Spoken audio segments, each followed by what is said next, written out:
ಕಲಬುರಗಿ ನಗರದ ಜೆಡಿಎಸ್ ಮುಖ್ಯ ಕಚೇರಿಯಲ್ಲಿ ಇಂದು ಬಾಲರಾಜ್ ಗುತ್ತಿದಾರ್ ಅವರ ನೇತೃತ್ವದಲ್ಲಿ ಪಕ್ಷ ಸೇರ್ಪಡೆ.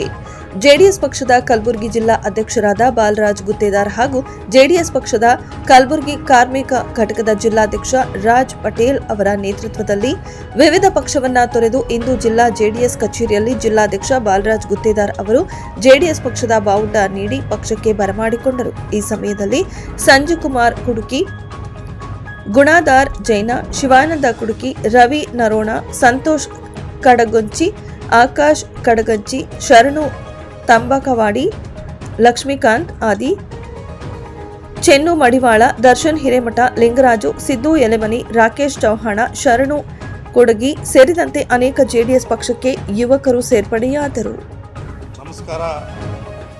ಕಲಬುರಗಿ ಜಿಲ್ಲೆಯ ಜನತಾದಳ ಪಕ್ಷದ ಕಚೇರಿಯಿಂದ ಇಂದು 3ನೇ ಫೆಬ್ರವರಿ 2025 ಇಂದಿನ ದಿನ ಭಾಳ ಸಂತೋಷವಾದಂಥ ದಿನ. ಅನೇಕ ಯುವಕರು ನಮ್ಮ ಪಕ್ಷದ ಕಡೆ ಎರಡೂ ರಾಷ್ಟ್ರೀಯ ಪಕ್ಷಗಳನ್ನು ತೋರಿ ಇವತ್ತು ಜನತಾದಳ ಪಕ್ಷಕ್ಕೆ ಸೇರ್ಪಡೆಯಾಗಿದ್ದಕ್ಕಾಗಿ ತಮ್ಮ ಒಂದು ಮಾಧ್ಯಮ ಮೂಲಕ ಅವರೆಲ್ಲರಿಗೂ ಅಭಿನಂದನೆಗಳನ್ನು ಸಲ್ಲಿಸಕ್ಕೆ ಬಯಸ್ತಾ ಇದ್ದೀನಿ. ಭಾಳ ವಿಶ್ವಾಸದಿಂದ ಇವತ್ತು ರೈತರಿಗೆ ಅನ್ಯಾಯ ಆಗಿದ್ದಿರ್ಬೋದು, ಇವತ್ತು ಯುವಕರಿಗೆ ಉದ್ಯೋಗ ಸಿಗ್ತಾ ಇಲ್ಲ ಅಂತೇಳಿ ಅನ್ಯಾಯ ಆಗಿರ್ಬೋದು, ಅನೇಕ ವಿಷಯಗಳು ಮನದಲ್ಲಿ ಇಟ್ಟುಕೊಂಡು ಇವತ್ತು ಯುವಕರು ನಮ್ಮ ಜನತಾದಳ ಪಕ್ಷ ಯಾವತ್ತೂ ಕೂಡ ನಮ್ಮ ಕನ್ನಡಿಗರ ಪಕ್ಷ, ಕರ್ನಾಟಕದಲ್ಲಿ ಇದ್ದಂಥ ಪಕ್ಷ, ನಮ್ಮ ನಾಯಕರುಗಳು ಎಲ್ಲರೂ ಕನ್ನಡಿಗರು, ಮಾಜಿ ಪ್ರಧಾನಮಂತ್ರಿಗಳಾದಂಥ ದೇವೇಗೌಡರು ಮಾಡಿದಂಥ ಸಾಧನೆಗಳ ಬಗ್ಗೆ ಮನದಲ್ಲಿ ಇಟ್ಕೊಂಡು ಹಲವಾರು ಯೋಜನೆಗಳು ತಿಳ್ಕೊಂಡು ಇವತ್ತಿನ ದಿನ ಯುವಕರು ನಮ್ಮ ಪಕ್ಷಕ್ಕೆ ಏನು ಸೇರಿದ್ದಾರೆ. ಹಲವಾರು ಸಂಖ್ಯೆಯಿಂದ ಸಹಸ್ರ ಸಂಖ್ಯೆಯಲ್ಲಿ ಸೇರಿದಂಥ ಇವತ್ತು ರಾಜಾ ಪಟೇಲ್ ಅವರ ನೇತೃತ್ವದಲ್ಲಿ ನಮ್ಮ ಕಾರ್ಮಿಕ ಘಟಕದ ಅಧ್ಯಕ್ಷರವರು ಮತ್ತು ನಮ್ಮ ರೈಟ್ ಹ್ಯಾಂಡ್ ಪಕ್ಕದಲ್ಲಿ ಕೂತಂಥವರು ನಮ್ಮ ಬಿರ್ಬಿಟ್ಟಿ ಅಣ್ಣವರು ಪ್ರಧಾನ ಕಾರ್ಯದರ್ಶಿಗಳು, ಅದೇ ರೀತಿ ನಮ್ಮ ಸಂಗಳ್ಳಿ ಅಣ್ಣವರು ಹಿರಿಯ ಉಪಾಧ್ಯಕ್ಷರು ನಮ್ಮ ಪಕ್ಷದ ರಾಜ್ಯದು, ಇಂಥ ಒಂದು ಅನೇಕ ಇವತ್ತು ಯುವಕರು ಎರಡೂ ಆಡಳಿತದಲ್ಲಿ ಮತ್ತು ಸ್ಟ್ರಾಂಗ್ ಇದ್ದಂಥ ಪಕ್ಷಗಳಿಗೆ ತೋರಿ ಇವತ್ತು ಜನತಾದಳ ಕಡೆ ಮುಖ ಮಾಡ್ತಾರಂದರೆ ತಾವೆಲ್ಲರೂ ಗಮನಿಸಬೇಕು ಎಷ್ಟು ಬೇಸತ್ತೋಗಿದ್ದಾರೆ ಜನ ಈ ರಾಷ್ಟ್ರೀಯ ಪಕ್ಷಗಳ ಮೇಲೆ ಅಂತ. ಯಾಕಂದರೆ ಕೇವಲ ನಮ್ಮ ಜನಗಳಿಗೆ ಓಟ್ ಮುಖಾಂತರ, ನಮ್ಮ ಯುವಕರಿಗೆ ಮತ ಹಾಕುವ ಮುಖಾಂತರ ಅವ್ರನ್ನ ಬಳಸ್ಕೊಳ್ಳೋದು, ಹಣ ಹೆಂಡ ಕೊಟ್ಟು ಎಲೆಕ್ಷನ್ ಮಾಡೋದು, ತದನಂತರ ಅವ್ರ ಕಡೆ ತಿರುಗಿ ನೋಡಲಾರ್ದಂಥ ಪರಿಸ್ಥಿತಿ ಇವತ್ತು ಯುವಕರಿಗೆ ಬೇಸತ್ತನ್ನು ತಂದಿದೆ. ಇದನ್ನು ಗಮನಿಸಿ ಕೆಲ ದಿನಗಳ ಹಿಂದೆ ಇದೇ ವಾರದಲ್ಲಿ ಅನೇಕ ಯುವಕರು ಜನತಾದಳ ಪಕ್ಷದ ಕಡೆ ಒಲವನ್ನು ತೋರಿಸಿ ಇವತ್ತು ಕೇವಲ ಇವತ್ತಿನ ದಿನ ಅಲ್ಲ, ನಿನ್ನೆ ಮತ್ತು 2 ದಿನ ಹಿಂದೆ ಅಷ್ಟೇ ಮತ್ತೆ ಹಲವಾರು ಸಂಖ್ಯೆಯಿಂದ ಜನರು ಸೇರಿದರು ಪಕ್ಷಕ್ಕೆ. ಅದೇ ರೀತಿ ಇನ್ನೂ ಕೆಲವು ದಿನಗಳಲ್ಲಿ ಅನೇಕ ತಂಡ ಸ್ವಯಂ ಯಾರ್ದು ಒಂದು ಒತ್ತಡ ಇಲ್ಲದೆ ಸ್ವಇಚ್ಛದಿಂದ ಇವತ್ತು ಜನತಾದಳ ಪಕ್ಷ, ನಮ್ಮ ಕನ್ನಡಿಗರಿದ್ದಂಥ ಪಕ್ಷ, ನಮ್ಮ ಕರ್ನಾಟಕದ ಪಕ್ಷ, ಇದರಲ್ಲಿ ನಾವು ಏನಾದರೂ ಹೋರಾಟ ಮಾಡಿ ನಮ್ಮ ಜನರಿಗೆ ನ್ಯಾಯ ಒದಗಿಸಲು ನಾವು ಸಕ್ಸಸ್ ಆಗ್ತೀವಿ ಅಂತೇಳಿ ಮನದಲ್ಲಿ ಇಟ್ಕೊಂಡು ಇವತ್ತು ನಮ್ಮ ಪಕ್ಷದ ಕಡೆ ಸೇರ್ತಾ ಇದ್ದಾರೆ. ಅವರೆಲ್ಲರಿಗೂ ಮತ್ತೊಮ್ಮೆ ಧನ್ಯವಾದಗಳನ್ನು ಸಲ್ಲಿಸ್ತಾ ಇದ್ದೀನಿ. ರಾಜಕಾರಣಿ ಅಂತಂದ ಮೇಲೆ ಎಷ್ಟೇ ಒಳ್ಳೆಯ ಬೇರೆ ಪಕ್ಷ ಎದುರುಗಡೆ ಮಾಡಿದ್ರು ಕೂಡ ಎದುರಾಳಿಗಳು ಅವ್ರು ಮಾಡಿದ್ದು ತಪ್ಪೆ ಅಂತ ಅನ್ನೋದು ಒಂದು ಸಹಜ, ತಮ್ಮೆಲ್ಲರಿಗೂ ಗೊತ್ತಿರೋ ವಿಚಾರ. ವಿಶೇಷವಾಗಿ ಇವತ್ತು ನೋಡ್ರಿ, ಮೊದಲು ಕಾಂಗ್ರೆಸ್ದವ್ರ ಆರೋಪ ಏನಿತ್ತು, ಕೇವಲ ಸೆಂಟ್ರಲ್ ಪಾರ್ಟಿ ಏನಿದೆ ಕೇವಲ ಶ್ರೀಮಂತರಿಗೆ ಮಾತ್ರ ಮಣೆ ಆಗ್ತಾಯಿದೆ, ಅವರಿಗೆ ಮಾತ್ರ ಇದು ಪಕ್ಷ ಸೀಮಿತ ಆಗಿದೆ ಅಂತೇಳಿ ಆರೋಪ ಇತ್ತು. ಇವತ್ತು ಇಂಥ ಒಂದು ಒಳ್ಳೆಯ ನಿರ್ಣಯ ಮಾಡಿದ್ದಾರೆ. 12 ಲಕ್ಷ ರೂಪಾಯಿ, ಇವತ್ತು 12 ಲಕ್ಷ ರೂಪಾಯಿವರೆಗೂ ಯಾರು ಸಂಪಾದನೆ ಮಾಡ್ತಾರೆ ಅವ್ರಿಗೆ 1 ರೂಪಾಯಿ ಟ್ಯಾಕ್ಸನ್ನು ಕೊಡೋದು ಅವಶ್ಯಕತೆ ಇಲ್ಲ ಅಂತೇಳಿ ಇಂಥ ದೊಡ್ಡ ನಿರ್ಣಯ ಮಾಡಿದಾಗ ಸ್ವಾಗತ ಮಾಡಬೇಕು ನಾವೆಲ್ಲರೂ.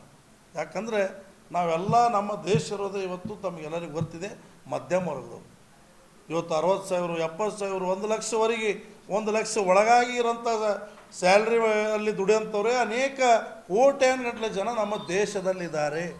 ಕೇವಲ ಕರ್ನಾಟಕ ಅಷ್ಟೇ ಅಲ್ಲ, ಅಂಥವ್ರಿಗೆ ಇವತ್ತು 1 ರೂಪಾಯಿನೂ ಕೂಡ ಟ್ಯಾಕ್ಸನ್ನು ಕೊಡೋದು ಅವಶ್ಯಕತೆ ಬೀಳೋದಿಲ್ಲ ಅಂತಂದರೆ ಇದಕ್ಕೆ ನಾವೆಲ್ಲ ಪಕ್ಷದವರು ಪಕ್ಷಾತೀತವಾಗಿ ಇಂಥ ನಿರ್ಣಯಕ್ಕೆ ಸ್ವಾಗತವನ್ನು ಮಾಡಬೇಕಾಗುತ್ತೆ. ಅದೇ ಅಷ್ಟೇ ಅಲ್ಲ, ಇವತ್ತು ರೈತರಿಗೇನು ಹಿಂದೆ ಕೇವಲ 3 ಲಕ್ಷ ರೂಪಾಯಿ ಮಾತ್ರ ಬ್ಯಾಂಕ್ಗಳಿಂದ ಸಾಲ ಪಡಿತಿದ್ರು, ಇವತ್ತು 5 ಲಕ್ಷ ರೂಪಾಯಿವರೆಗೂ ಅವರಿಗೂ ಬಡ್ಡಿ ರಹಿತ ಸಾಲವನ್ನು ಕೊಡುವಂಥದ್ದು ನಿರ್ಣಯ ಇವತ್ತು ಸೆಂಟ್ರಲ್ ಗೌರ್ಮೆಂಟ್ ಮಾಡಿದೆ ಅಂದರೆ ನಾವೆಲ್ಲರೂ ಹೆಮ್ಮೆ ಪಡೋಂಥದ್ದು ವಿಚಾರ. ರೈತರ ಆತ್ಮಹತ್ಯೆಗೆ ಶರಣಾಗಬಾರ್ದು, ರೈತರು ಉಳಿಬೇಕು. ಯಾಕಂದರೆ ರೈತರು ಉಳಿದ್ರೆ ಇವತ್ತು ನಮ್ಮ ನಾಡ ಉಳಿತದೆ, ನಮ್ಮ ದೇಶ ಉಳಿತದೆ. ಎಲ್ಲರೂ ಇವತ್ತು ಹೆಚ್ಚಿನ ಸಂಖ್ಯೆಯಲ್ಲಿ ರೈತರು ಇದ್ದಂಥ ಭೂಮಿಗಳಲ್ಲಿ ನೀವೆಲ್ಲರೂ ಕೂಡ ರೈತರ ಮಕ್ಕಳೇ.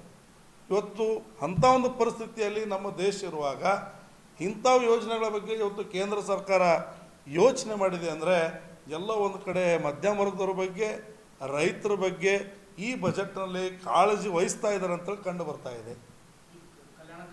ಕಲ್ಯಾಣ ಕರ್ನಾಟಕದ ಬಗ್ಗೆ ಮಾತಾಡಬೇಕಾದರೆ ಮೊದಲು ಹೆಚ್ಚಿನ ನಮ್ಮ ರಾಜ್ಯ ಸರ್ಕಾರದಲ್ಲಿ ಇದ್ದಂಥ ನಾಯಕರುಗಳು, ಕೇಂದ್ರ ಸರ್ಕಾರದಲ್ಲಿದ್ದಂಥ ನಾಯಕರುಗಳು ಅವ್ರು ಏನೇನು ಕೂಗುಗಳನ್ನು ಕೊಟ್ಟಿದ್ದಾರೆ, ಇಲ್ಲಿ ಏನೇನು ಕೊಡುಗೆಗಳನ್ನು ಕೊಟ್ಟಿದ್ದಾರೆ ಎಂಬುದು ನಮಗೆಲ್ಲರಿಗೂ ಬರ್ತಿರೋ ವಿಚಾರ. ಯಾಕಂದರೆ ಕಲಬುರಗಿ ಜಿಲ್ಲೆ ಇವತ್ತಿನ ದಿನ ಈಗ ನೋಡಿ ಯಾವ ಥರ ನಿತಿನ್ ಗಡ್ಕರಿ ಅವ್ರ ಕ್ಷೇತ್ರ ಇದೆ ನಾಗ್ಪುರ್, ಅಲ್ಲಿ ಹೋಗಿ ನೋಡ್ರಿ ಮೆಟ್ರೋ ರೈಲ್ ಇದೆ.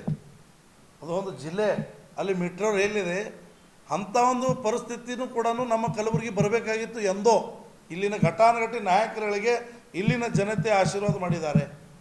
ಇವತ್ತು ಕೇಂದ್ರ ಸರ್ಕಾರ ಈ ಭಾಗದ ಕಡೆ ವಿಚಾರ ಮಾಡೋಕ್ಕಿಂತ ಬಗ್ಗೆ ನಾವು ಮಾತಾಡೋಣ. ಈಗ ನೋಡಿರಿ, ಕೇಂದ್ರ ಸರ್ಕಾರದಿಂದನೇ ಇವತ್ತು ನಮಗೆ ದೊಡ್ಡ ರಸ್ತೆ ಬರ್ತಾ ಇದೆ, ಭಾರತ್ ಮಾಲ್ ರೋಡ್ ಹೋಗ್ತಾ ಇದೆ. ಅದು ಸುಮ್ಮನೆ ಅಲ್ಲ, ಸಣ್ಣದಲ್ಲ. ಅದು ಭಾರತ್ ಮಾಲಲ್ಲಿ ವಿಮಾನ ನಿಲ್ದಾಣ ಮಾಡಿದಂಥ ಒಂದು ದೊಡ್ಡ ಯೋಜನೆ ನಮಗೆ ಕೊಟ್ಟಿದ್ದಾರೆ. ಇವತ್ತು ಬೆಂಗಳೂರು ಹೋಗಬೇಕಾದ್ರೆ ನಾಳೆ ನಮ್ಮ ಜನರಿಗೆ ಕಾರ್ ತಂದು ಹೋದ್ವಿ ಅಂದ್ರೆ ಕೇವಲ 4ರಿಂದ 5 ಗಂಟೆಯಲ್ಲಿ ನಾವು ಬೆಂಗಳೂರು ತಲುಪ್ತೀವಿ. ಅದು ಅಷ್ಟೇ ಅಲ್ಲ, ಟ್ರಾನ್ಸ್ಪೋರ್ಟೇಷನ್ ಚೆನ್ನಾಗಾಗುತ್ತೆ. ಇಲ್ಲಿ ಗೋಡಾನ್ಗಳಾಗಲಿ, ಅನೇಕ ಬಿಸ್ನೆಸ್ಗಳಾಗಲಿ, ಅಥವಾ ಲಾರಿ ಟ್ರಕ್ ಬಿಸ್ನೆಸ್ಗಳಾಗಲಿ, ಟ್ರಾನ್ಸ್ಪೋರ್ಟೇಷನ್ ಆಗಲಿ, ಇಂಥವೆಲ್ಲ ನಾವು ಮಾಡೋಕ್ಕೆ ಅನುಕೂಲ ಆಗ್ತದೆ. ಒಂದು ಹೈವೇ ಹೋಗೋದಕ್ಕಾಗಿ ತಮಗೆಲ್ಲರಿಗೂ ಗೊತ್ತಿಲ್ಲ, ನಮ್ಮ ಭಾಗದಲ್ಲಿ ಇವತ್ತು ಬಸವ ಕಲ್ಯಾಣ ಎಷ್ಟು ಲಾರಿಗಳಿದೆ. ಅಲ್ಲಿ ಒಂದು ಜಿಲ್ಲೆಯಲ್ಲಿ ಅಷ್ಟು ಲಾರಿಗಳು ಅಲ್ಲಿ ವ್ಯಾಪಾರಸ್ಥರಿದ್ದಾರೆ. ಬಸವ ಕಲ್ಯಾಣ, ಹುಮ್ನಾಬಾದು, ಬಾಲ್ಕಿ, ಔರಾದು, ಇದಕ್ಕೆ ಅಲ್ಲೊಂದು ಹೈವೇ ಹೋಗಿದೆ. ಇಲ್ಲಿ ಕೂಡ ಇವತ್ತು ಭಾರತ್ ಮಾಲ್ ಆಗ್ತಾಯಿದೆ ಅಂದಮೇಲೆ ಹೆಮ್ಮೆ ಪಡಬೇಕಲ್ರಿ. ಅದು ಡೆವಲಪ್ಮೆಂಟ್ ಅಲ್ಲ. ಅದಷ್ಟೇ ಅಲ್ಲ, textile park, mega textile park, ಅದು ಎಂಥ ದೊಡ್ಡ ಯೋಜನೆ ಇದೆ. ಮೆಗಾ ಟೆಕ್ಸ್ಟೈಲ್ ಪಾರ್ಕ್ 1000 ಕೋಟಿ ರೂಪಾಯಿ ಇರೋಂಥದ್ದು ಹಣ. ಅಂಥ ಒಂದು ಇವತ್ತು ವಿದ್ಯಾವಂತರು ಅಷ್ಟೇ ಅಲ್ಲ, ಅವಿದ್ಯಾವಂತರಿಗೂ ಇವತ್ತು ಉದ್ಯೋಗ ಕೊಡುವಂಥದ್ದು ಕೆಲಸ ಇವತ್ತು ಕೇಂದ್ರ ಸರ್ಕಾರ ನಮ್ಮ ಭಾಗ ಕೊಟ್ಟಿದ್ದಾರೆ ಅಂತಂದು ನಾವು ಹೆಮ್ಮೆ ಪಡಬೇಕಾಗ್ತದೆ. ಈಗಾಗಲೇ ಕಾಂಪೌಂಡ್ ವರ್ಕ್ ಸ್ಟಾರ್ಟ್ ಆಗಿದೆ. ಅಲ್ಲಿ ನಾವೆಲ್ಲಿ ಅಲಯನ್ಸ್ ಇದ್ದೀವಿ ಅಂತೇಳಿ BJP ಪರ ಮಾತಾಡ್ತಾ ಇಲ್ಲ. ಏನು ಕೊಟ್ಟಿದ್ದಾರೆ ಅದರ ಬಗ್ಗೆ ಮಾತಾಡಬೇಕಾಗಿದೆ. ಇಲ್ಲಿ ಇದ್ದಂಥ ಯುವಕರಿಗೆ ಮೊದಲು ಉದ್ಯೋಗ, ನೀರಾವರಿ, ನಮ್ಮ ರೈತರಿಗೆ ಇವತ್ತು ಕಣ್ಣೀರು ಒರೆಸೋರು ಯಾರು ಇರ್ತಾರೋ ಅಂಥವ್ರ ಜೊತೆ ಜನತಾ ದಳ ನಿಲ್ಲುತ್ತೆ. ನಾನು ಯಾಕೆ ಮಾತಾಡ್ತಾ ಇದ್ದೀನಿ ಅಂದರೆ, ಬಜೆಟ್ನಲ್ಲಿ ತಾರತಮ್ಯ ಮಾಡೋದಿತ್ತಂದರೆ ಇವತ್ತು ಅನೇಕ ದೇಶದವ್ರಿಗೆ ಒಳ್ಳೇದು ಮಾಡಿದ್ದಾರೆ. ಇವತ್ತು 12 ಲಕ್ಷದವರೆಗೆ ನಮ್ಮ ಕಲಬುರಗಿಯಿಂದನೇ ಈ ನಮ್ಮ ಗೆಳೆಯರೇ ಎಷ್ಟೋ ಜನ 70,000, 60,000, 80,000, 1 ಲಕ್ಷ ರೂಪಾಯಿ ಇವತ್ತು ಬೆಂಗಳೂರಿಗೆ ಹೋಗಿ ಅವ್ರು ಹಣವನ್ನು ಸಂಪಾದನೆ ಮಾಡ್ತಾರೆ.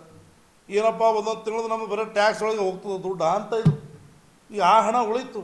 ಆ ಹಣವನ್ನು ಅವರು ನಮ್ಮ ಕಲಬುರಗಿದಲ್ಲೇ ಏನಾದರೂ ಒಂದು ಮನೆ ಮಾಡೋದಾಗಲಿ, ಪ್ಲಾಟ್ ತೊಗೊಳ್ಳೋದಾಗಲಿ, ಇಂಥವೆಲ್ಲ ಅನೇಕ ಯೋಜನೆಗಳನ್ನು ಮಾಡಲು ಯಶಸ್ವಿ ಆಗ್ತಾರೆ ಮುಂದಿನ ದಿನಮಾನದಲ್ಲಿ ಅಂತೇಳಿ ನನ್ನ ಒಂದು ಭಾವನೆ ವ್ಯಕ್ತಪಡಿಸ್ತಾ ಇದ್ದೀನಿ. ಸರ್, ನಾನು ಕೇಂದ್ರದ ರೈಲ್ವೆ ಸಚಿವರಾಗಿ ಖರ್ಗೆ ಸಾಹೇಬರು ಕೆಲಸ ಮಾಡಿದರು.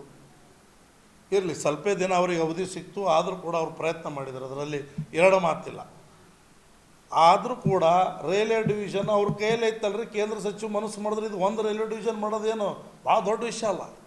ಸೋಲಾಪುರದವರು ಇಲ್ಲಿಂದ ಎಲ್ಲ ಡಿವಿಷನ್ದೇ ದುಡ್ಡು ಅಲ್ಲಿ ಬರುತ್ತಂತ ಸೋಲಾಪುರ ಡಿವಿಷನ್ ಮಾಡ್ಕೊಂಡಿದ್ದಾರೆ.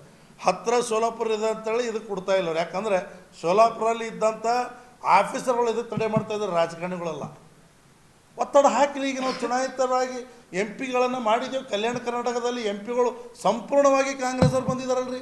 ಏನು ಮಾಡ್ತಾ ಇದ್ದಾರೆ?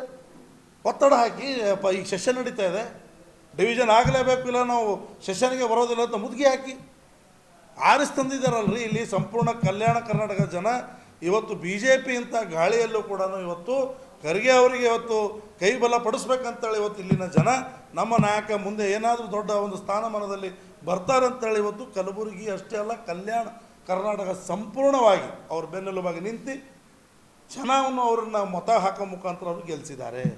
ಅದು ಅವರು ಕೇಂದ್ರ ಸರ್ಕಾರದಲ್ಲಿ ಕೂಗನ್ನು ಮಾಡಬೇಕು. ಅಲ್ಲಿ ಧ್ವನಿ ಎತ್ತಿದಾಗ ಅವರಿಗೆ ಸಿಗುತ್ತೆ.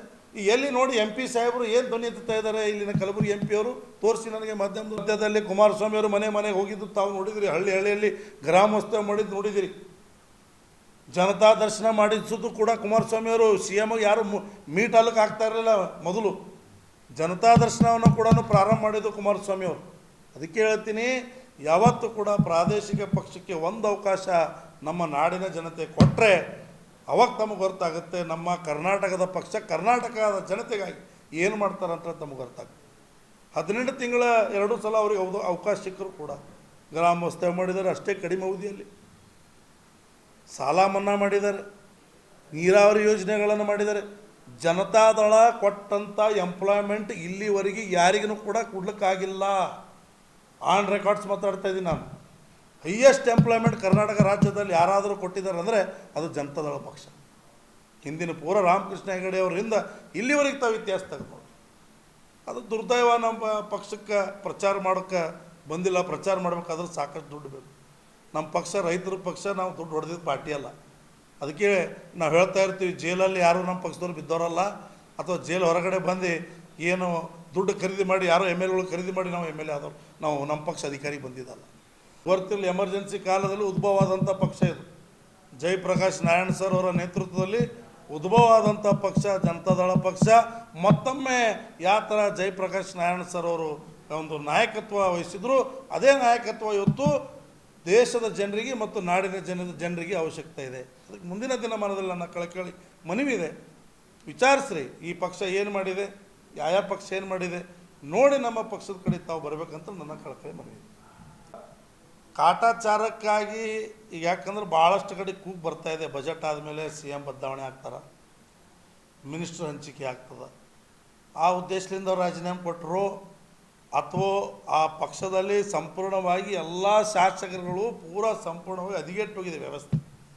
ಎಲ್ಲಿ ಡೆವಲಪ್ಮೆಂಟ್ ಇಲ್ಲ, ಝೀರೋ ಆಗಿದೆ. ಶಾಸಕರಿಗೆ ಮುಖ ಇಲ್ಲ ಹಳ್ಳಿಗಳಿಗೆ ಹೋಗ್ಬೇಕಾದ್ರೆ. ಈ ಗ್ಯಾರಂಟಿ ಕೊಡಲು ಕೂಡ ಸಫಲರಾಗಿಲ್ಲ. ದುಡ್ಡು ಸಂಪೂರ್ಣವಾಗಿ ಇವತ್ತು ಗ್ಯಾರಂಟಿ ಮುಖಾಂತರ ಹೋಗಿ ಕರ್ನಾಟಕ ರಾಜ್ಯವನ್ನು ದಿವಾಳಿ ಆಗಿದೆ. ಯಾವ ಥರ ಇವತ್ತು ಶ್ರೀಲಂಕಾ ಆಗಿದೆ, ಆ ಪರಿಸ್ಥಿತಿಯಲ್ಲಿ ಇವತ್ತು ಕರ್ನಾಟಕ ಸರ್ಕಾರ ಹೋಗ್ತಾ ಇದೆ. ಇದಕ್ಕೆ ಏನಾದರೂ ಕಡಿವಾಣ ಇನ್ನೂ ಕೂಡ ಹಾಕಿಲ್ಲ ಅಂದರೆ ಅದರಲ್ಲಿ ದಿವಾಳಿ ಆಗಲಿ ಸಂದೇಹನೇ ಬೇಡ. ನಮ್ಮ ರಾಷ್ಟ್ರ ಯಾವತ್ತೂ ಕೂಡ ದಿವಾಳಿ ಆಗಿಲ್ಲ ಇಲ್ಲಿವರೆಗೆ. ಅದು ಸಂಗತಿ ಬರಬಾರ್ದು ಅಂತಂದರೆ ಈ ಗ್ಯಾರಂಟಿಗಳಿಗೆ ಅವರು ಕಡಿವಾಣ ಹಾಕಿ ಡೆವಲಪ್ಮೆಂಟ್ ಕಡೆ ಕೆಲಸ ಮಾಡೋಂಥದ್ರಲ್ಲಿ ಸರ್ಕಾರ ಯೋಚನೆ ಮಾಡಬೇಕಂತ ನನ್ನೊಂದು ಮನವಿ.